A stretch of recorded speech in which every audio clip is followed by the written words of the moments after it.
Salut à tous, aujourd'hui je vous fais une petite vidéo concernant un petit chantier que j'ai à faire puisque je vais installer des prises en extérieur. Sauf que ces prises c'est un peu particulier puisque je vais être obligé de poser un différentiel de 20 ampères. Il me reste un positionnement sur le tableau électrique. Donc chez moi c'est un peu l'usine à gaz, un chantier qui devrait être simple en fait va être beaucoup plus compliqué chez moi puisque si vous me suivez et que vous êtes abonné à la chaîne, vous savez que j'habite une vieille maison. Donc les murs déjà, pour percer à travers, c'est du 70 et on fait pas plus simple, c'est du granit. Donc autant vous dire que déjà, rien que là, on s'éclate et on passe un peu de temps. Mais en plus de ça, c'est une très vieille maison. Donc tout ce qui a été fait, on va dire, ça a été fait des fois en dépit du bon sens. Donc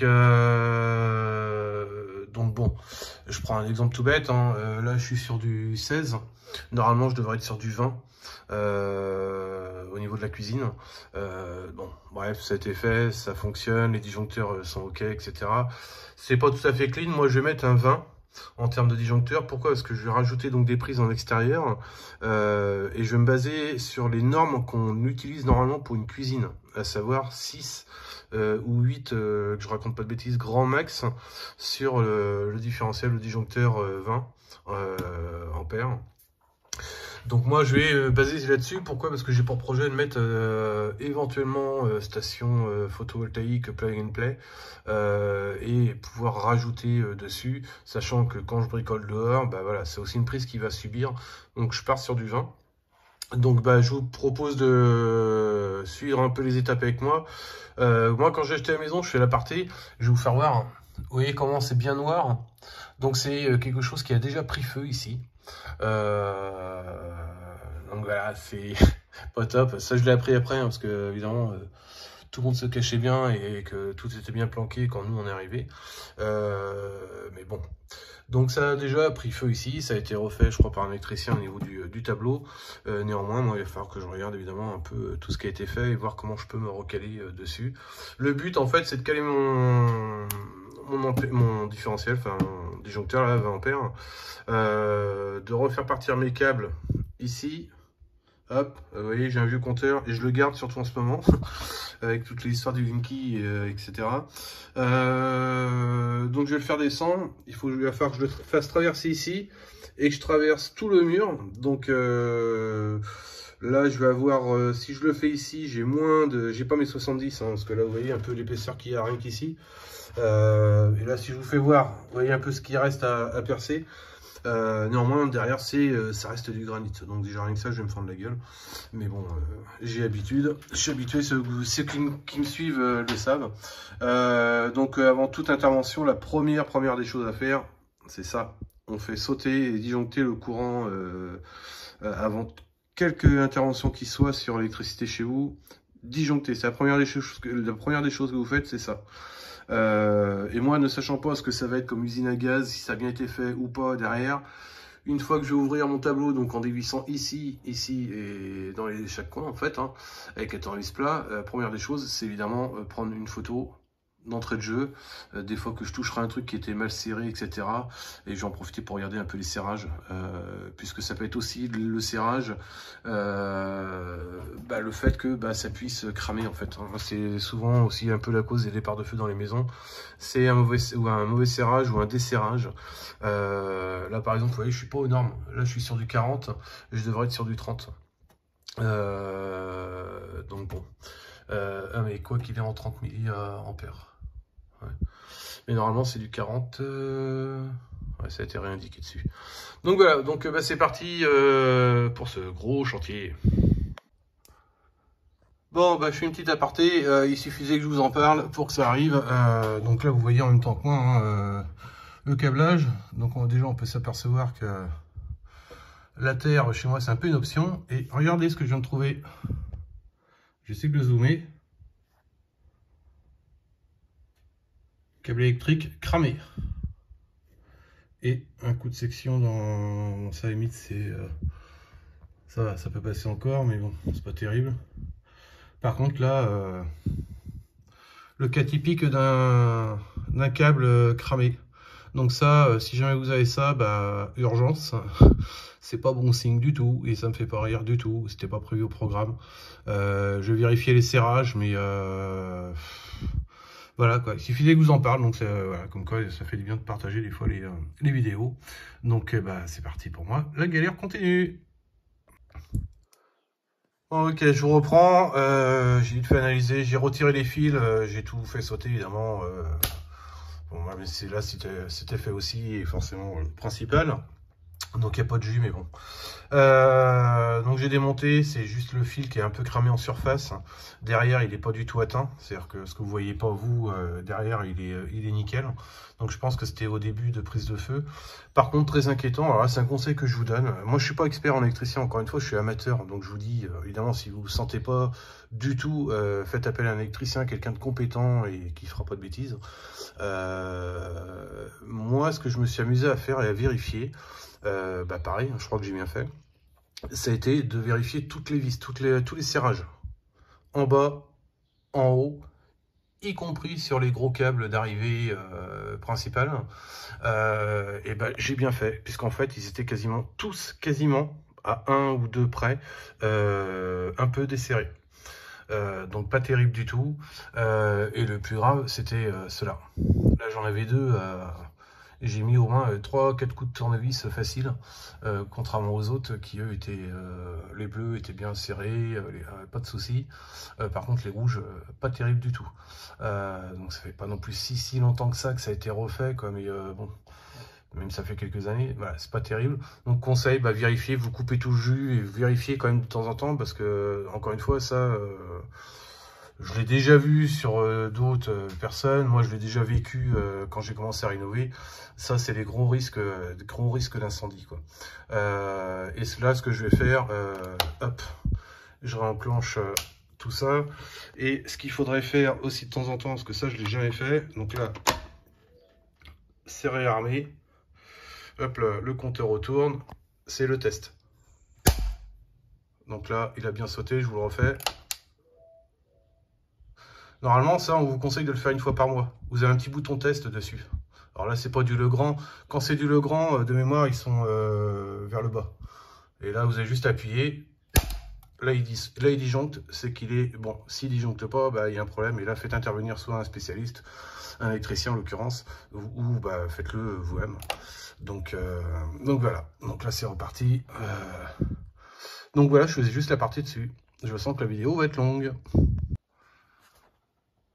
Bon, comme je vous disais, c'est pas près de se finir. En fait, plus j'avance, plus je recule. Faudrait même pas que je fasse venir un professionnel, parce que le mec, il y a deux solutions, hein. Soit il se tire en courant, soit il change de métier, mais je suis même pas sûr qu'il voudra du chantier. Ou alors il va appuyer très fort sur le devis. Mais, alors, mais vous y croyez-vous? Je pensais même pas retomber sur des câbles comme ça. Ah vache, ça date de Mathusalem. Et je partage vraiment tout avec vous, hein. C'est une merde, mais alors, donc là vous voyez, je repositionne des wagons en fait, parce que c'était des, bah voilà, c'est ça en fait, hein, que j'ai des des dominos là, mais qui, les trois quarts, soit ils sont un peu desserrés, soit vous voyez un peu comment c'est fait, j'ai le câble qui reste apparent, bon, c'est un bordel pas possible. Donc là, bah, j'ai pas le choix, vu que j'ai trop court avec ce câble là, bah, je suis obligé de retirer la gaine pour la couper, pour regagner du câble, pour pouvoir remettre mes câbles les uns dans les autres. Tant pis, je suis obligé de les laisser, ceux-là je peux pas les changer, je sais même pas où ça va et ce que ça dessert. Et vous voyez un peu la zone, allez voir quelque chose. Je suis dans une vieille baraque, hein, donc ouais, c'est un peu la galère. Donc bah, c'est parti, on continue. Bon, ça y est, j'ai réparé, j'ai changé, j'ai viré tous ces vieux dominos, etc. Tout vérifié les serrages. Donc j'ai tout remis avec des wagos. Bon, ces fameux fils, je verrai plus tard en essayant de retrouver ce que ça vient alimenter. Je ferai disjoncter au fur et à mesure, je chercherai. Voilà, en faisant disjoncter au fur et à mesure, je verrai bien s'il y a un truc qui se coupe avec ces fameux deux fils, parce que c'est vraiment pas catholique et je peux pas laisser ça, quoi. Enfin, c'est juste pas possible. Donc là, bah du coup, je vais percer à travers mon mur. Donc il va falloir que je perce ici pour sortir évidemment à l'extérieur. Et je vais attaquer donc avec mes mèches de 60 cm. Je vais pas prendre les 1 mètre, ça sert à rien. Enfin pas pour l'instant en tout cas. Et par expérience, bah, je vais forcément couper le jus. Parce que vu que c'est une vieille baraque, je sais pas s'il n'y a pas, vu que c'est de la cloison là en fait, toute cette partie là c'était recloisonné. Sauf que par expérience, je sais qu'il y a tendance à y avoir des fois des petits fils électriques qui passent. Donc ça serait con de tomber sur un fil dans une cloison. Donc je vais couper par sécurité. Et puis au moins je serai sûr de mes billes. Donc je vous fais voir un peu le topo. Donc il va falloir que je traverse tout ce mur là. C'est pas la partie la plus épaisse, ça va, parce que je vais commencer. Je vais déjà gagner au moins 40 ou 50 cm de profondeur. Il va falloir que je ressorte sur ce mur là. Et du coup que je fasse descendre ma goulette jusqu'en bas. Je vous ferai voir au fur et à mesure de l'évolution. Allez, c'est parti. Ok, ça y est, c'est percé. Donc comme je vous disais, je coupais le jus parce que, voilà, pareille expérience. Je ne savais pas ce qu'il y avait dans les cloisons ou autre. Dans mon malheur, j'ai eu deux gros coups de bol. Le premier coup de bol, c'est l'expérience. Heureusement que j'ai coupé le jus. La deuxième, vous allez voir par vous-même. Une gaine ici et une gaine au-dessus. Alors, il faut savoir que j'ai d'abord percé avec un tout petit forêt, voir déjà si je ressortais vraiment là où je voulais à l'extérieur. Et après, j'ai grossi, donc je suis passé carrément avec un forêt de 25. Pourquoi 25? Parce que je vais passer une petite goulette dedans. Tout simplement, si jamais j'ai besoin de repasser des câbles à l'avenir en plus, pour une raison X ou Y, au moins j'aurai déjà largement ce qu'il faut. En plus de mon câble de courant, je pourrais passer facilement un câble ici. Si je peux éviter de percer tous les 4 matins, l'épaisseur du mur, ça m'arrangerait. Mais comme quoi, donc là on voit évidemment que je suis arrivé de l'autre côté. Donc là je zoome un peu, mais là vous voyez un peu les câbles. Donc le dernier forêt, vous voyez, c'était juste limite. Mais comme quoi, donc faites toujours gaffe, ne faites jamais confiance à ce qui a été fait avant vous. C'est un des conseils que je vous donne. La preuve, c'est que heureusement que j'ai coupé le jus. J'ai commencé avec le petit forêt, le deuxième, bah, voilà, ça a été un peu plus chaud. Je remettais le courant, j'éteignais, je remettais, etc. Enfin, c'était tout un bordel, mais voilà, ça, quelque part, ça m'a peut-être sauvé aussi la vie. Donc voilà, la suite pour vous, tout de suite, je passe ma première petite goulette et puis on continue. Bon voilà, j'ai passé ma première petite goulette à travers le mur. Bon, vous voyez, j'ai mis mes petits coudes. Donc là après, ma multitool, ça c'est, je m'en sépare plus. Hein. Si j'ai un conseil à vous donner, c'est un outil franchement à avoir, c'est top. Vous faites tout avec.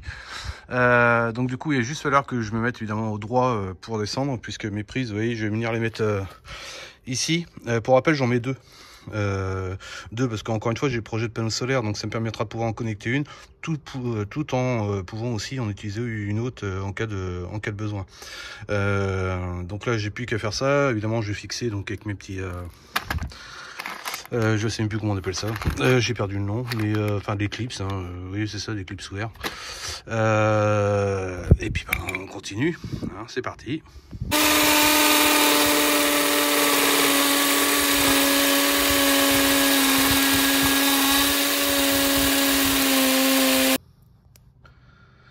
Ok, donc là bah, tout est passé, la goulette, tout est accroché, c'est nickel. Donc forcément, donc là je vais mettre mes prises. Donc bah, ceux qui me suivent, ils ont l'habitude, hein, maintenant ils savent que je mets que du Legrand. Il n'y a pas de partenariat ni quoi que ce soit avec eux, mais voilà, je sais que je suis pas emmerdé derrière. Vu que j'en mets deux, alors si vous connaissez pas, c'est tout con hein, chez eux, enfin comme beaucoup d'ailleurs dans les autres marques c'est pareil. Hein. Je vais me servir forcément de la première prise pour faire office de relais. Si vous voyez, hop là, sur chaque borne en fait vous avez deux connexions possibles.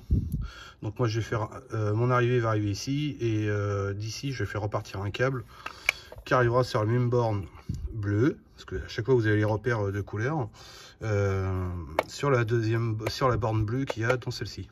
Et donc du coup les prises évidemment seront toutes les deux alimentées sur le même circuit. Donc voilà, je vous épargne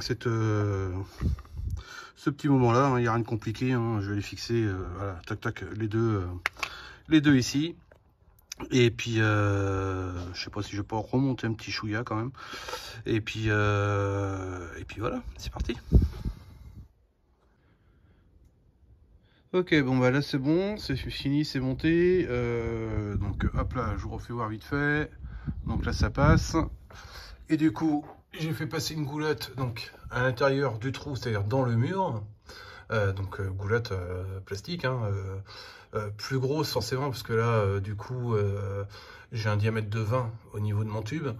Pourquoi? C'est tout simplement parce que, comme je vous disais, si jamais j'ai besoin de repasser un câble, fibre ou je ne sais quoi, du coup, au moins j'ai de la place pour pouvoir le passer là-dessus. Donc, hop, il me restera plus qu'à tout peindre, hein, Donc là, je l'ai ressorti gainé. Hop là, il me reste donc plus qu'à le brancher donc sur le tableau là-haut, à son emplacement. Hop là, ici, sur celui-ci. Donc encore une fois, première des choses, ça va être de couper le courant. Et malgré ça, une fois que c'est coupé pour être sûr, parce que moi je suis quand même vraiment sur une vieille installation, donc toujours par expérience, je vais tester le différentiel principal avant de toucher vraiment à quoi que ce soit. Il va falloir que je change mes barrettes, enfin pas les barrettes, les peignes en fait. Donc soit je mets des peignes, soit je vais juste faire un pont parce que j'ai juste en fait le module à raccorder, quoi. J'en ai juste un. Donc les premières barrettes, en fait, je vous ferai voir, s'arrêtent sur le dernier module, ce qui est logique. Donc je vais voir si je mets les peignes ou si je fais juste un raccordement de pont avec un câble en 2.5. A tout de suite. Bon bah c'est parti, donc là j'ai disjoncté évidemment le courant, donc le bouton rouge. Par précaution, j'ai viré et j'ai déconnecté évidemment tous les différentiels.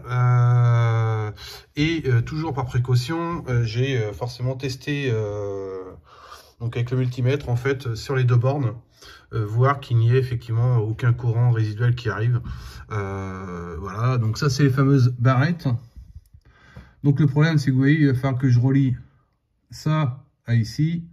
Donc je pense que je vais pas m'embêter en fait. Je vais carrément prendre mes nouveaux peignes.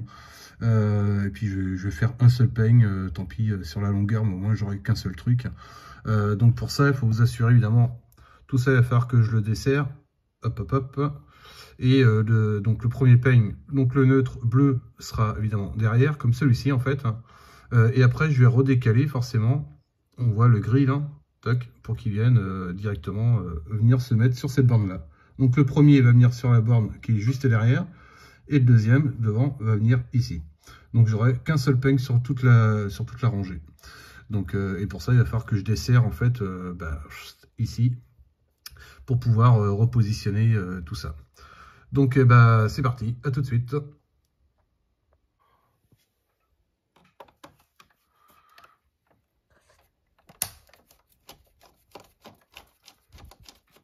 Donc là, je dévisse toute la rangée des peignes, donc à partir d'ici, toutes les vis, y compris forcément le dernier, mais bon, le dernier, le grand, il est déjà fait.